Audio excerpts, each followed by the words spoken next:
Min mand, han var maler, kunstmaler, og her hænger der kun maleri herinde, men derinde, der har han malet på væggene. Der er store malerier på alle væggene, og så er der også inskriptioner. Og herude i køkkenet, der står der på væggen, der står: "From one corner, there's always an angel watching you."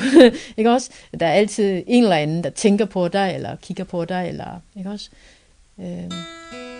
Den der fornemmelse følelse af, at man ikke er alene, ikke? Det tror jeg er vigtigt.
Jeg tror, mange får et kulturschok, fordi mange har jo hørt, at det er hash og kriminalitet og alt muligt våben og alt det. Jeg hedder Ole Sol, som solen. Det passer jo slet ikke.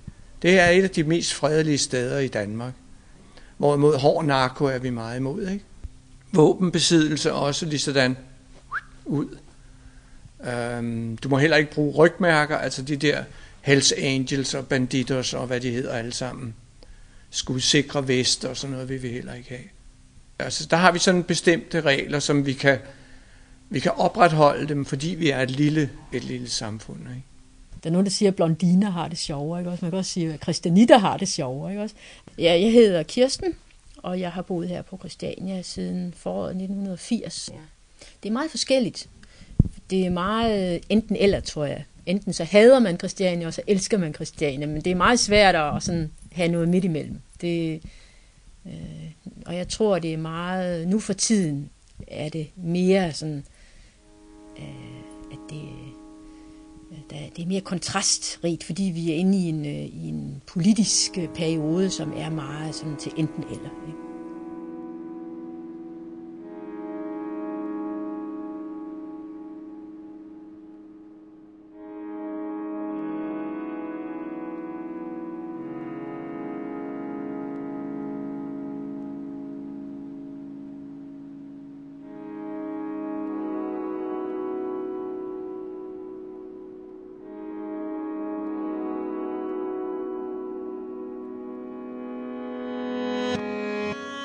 Det er jo vigtigt for os, at vi bevarer vores særpræg. Det er jo også vores image. Det er også det, der gør os til en turistattraktion. Også det er, at vi bliver ved med at være anderledes. Hvis vi lige pludselig bliver ligesom det derude, så er der jo ikke noget at komme herefter. Det er også en måde at overleve på økonomisk, at folk de gider betale penge for at blive vist rundt, for eksempel. Jeg viser jo turister rundt herude. Man kalder det normalisering, men hvad er normalt, ikke? Altså, hvis det er som udenfor, så er der jo ingen af os, der ønsker at blive normaliseret. For eksempel, før i tiden kunne du bare bygge. Altså, og vi har en kæmpe stor hal, hvor du kunne købe byggematerialer, og så kunne du bygge og lade din fantasi udfolde sig. Nu skal der søges, og nu skal der godkendes, og det er kedeligt. Vi er jo en utrolig kreativ tank, fordi at folk kan få lov at tænke. Jeg kan lade min fantasi blomstre ud. Jeg har ret til at blomstre, og det gør meget.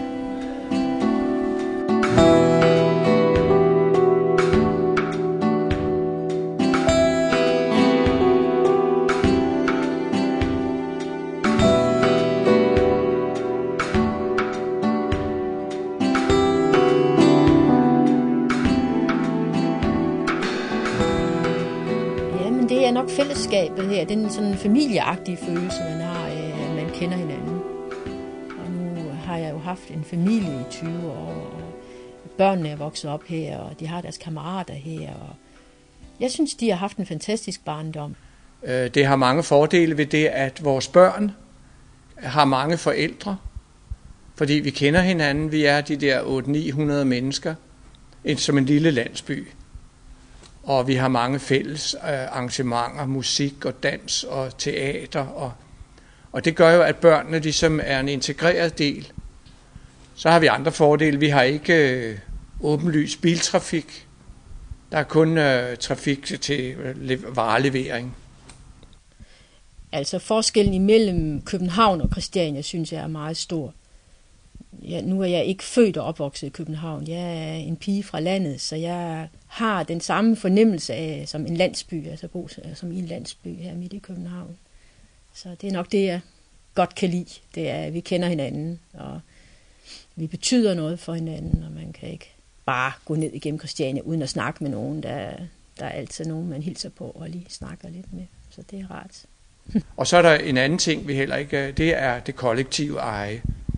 For lige så snart det bliver værdisat, din bolig er så meget værd, så er vi inde i en underlig, hvad skal man sige, en kapitalistisk verden, ikke? Her, hvor du kan ikke tage noget med. Altså hvis du har brugt 100, 200, 300.000 på din bolig, den dag du flytter, så har du ikke noget med. Jo, men altså det, at folk kan komme og se, at man kan leve på andre måder, er jo også en stor værdi for det omgivende samfund. Så jeg kunne ikke tænke mig at bo andre steder. Jeg er glad for, at jeg har lykkedes. Jeg har været heldig. Altså, jeg tror, at de fleste christianitter anser sig selv som, at de har været heldige, at de er kommet til at bo her. Selvom det har været hårdt nogle gange, og politiet og politisk pres, og vi har været fattige, og så har vi lige haft mange gode oplevelser, fordi vi har kæmpet sammen, og vi har haft det sjovt indimellem, ikke?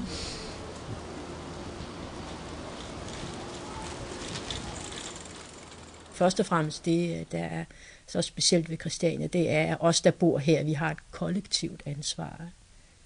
Også fordi Christiania har været det her sociale eksperiment. Altså, vi har også haft en social opgave over for resten af København, altså det omgivende samfund, fordi vi bliver hele tiden opsøgt af folk med problemer. Psykisk syge for eksempel, og andre, som har problemer ude i samfundet.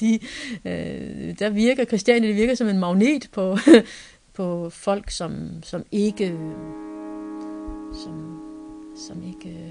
lige stemmer overens med det konventionelle Danmark.